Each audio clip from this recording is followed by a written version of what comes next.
Salam, hər vaxtınız xeyir.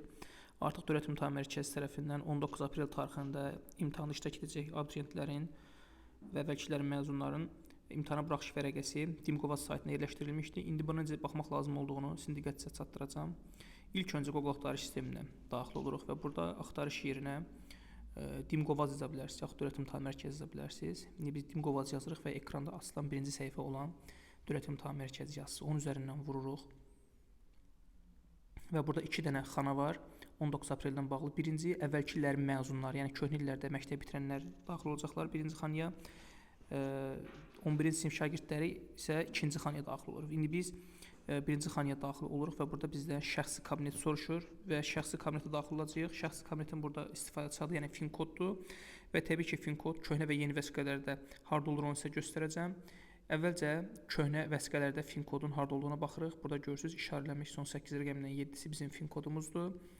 Və daha sonra yeni nəsil şəxs vəsiqələrində isə fin kod burada işarələnmiş identifikasiya nömrəsidir. Və ən yeni vəsiqələr var. Həmin ən yeni vəsiqələrdə burada identifikasiya nömrəsi yazılmış 7 rəqəmli simvol bizim fin kodumuzdur. Və indi biz həmin bu fin kodumuzu müvafiq xanada qeyd edirik. Və artıq biz burada fin kodumuzu daxil edirik. Fin kod daxil edildikdən sonra növbəti xanası var. Növbəti xanasını sıxacağıq və indi biz növbəti xanasını sıxaq. Daha sonra burada bizdə istifadəçi parolu soruşur. Bu şəxsi kabinetin istifadəçi parolu biz şəxsi kabinet yaradan zaman təyin etdiyimiz paroldur. Hər bir şəxs öz şəxsi kabinetinin parolunu bura daxil edir və daha sonra burada yazılmış kodu böyük hərflərlə necə yazılıbsa o şəkildə daxil edirik və daxil düyməsini sıxdıqdan sonra ekranda imtahana buraxış vərəqəsini görürsünüz və siz artıq burada hansı tarixdə, yəni ayın 19-u saat 11:00-da imtahan verəcəksiniz və imtahanın yeri, hansı məktəbdə keçiriləcəyi və sırası, zalın kodu, yeri ətraflı şəkildə qeyd olunmuşdur. İmtahan hansı fənlərdən olacaq orada qeyd olunur. Azərbaycan dili, riyaziyyat, xarici dil təbii ki, burada hər kəsə fərqli şəkildə göstərə bilər. Daha sonra siz burada imtahana gedəndə bu vərəqi çıxarırsınız və eyni zamanda da şəxs vəsiqəsini aparırsınız.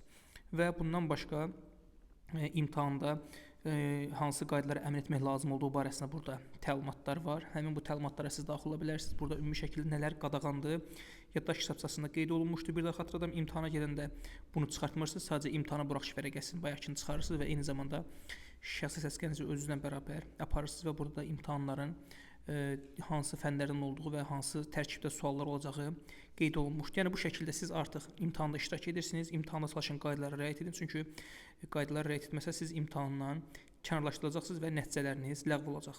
Bu şəkildə siz artıq imtahana gedirsiniz və 19 aprel tarixində imtahan verəcək bütün abituriyentlərin hər birinə uğurlar arzu edirəm.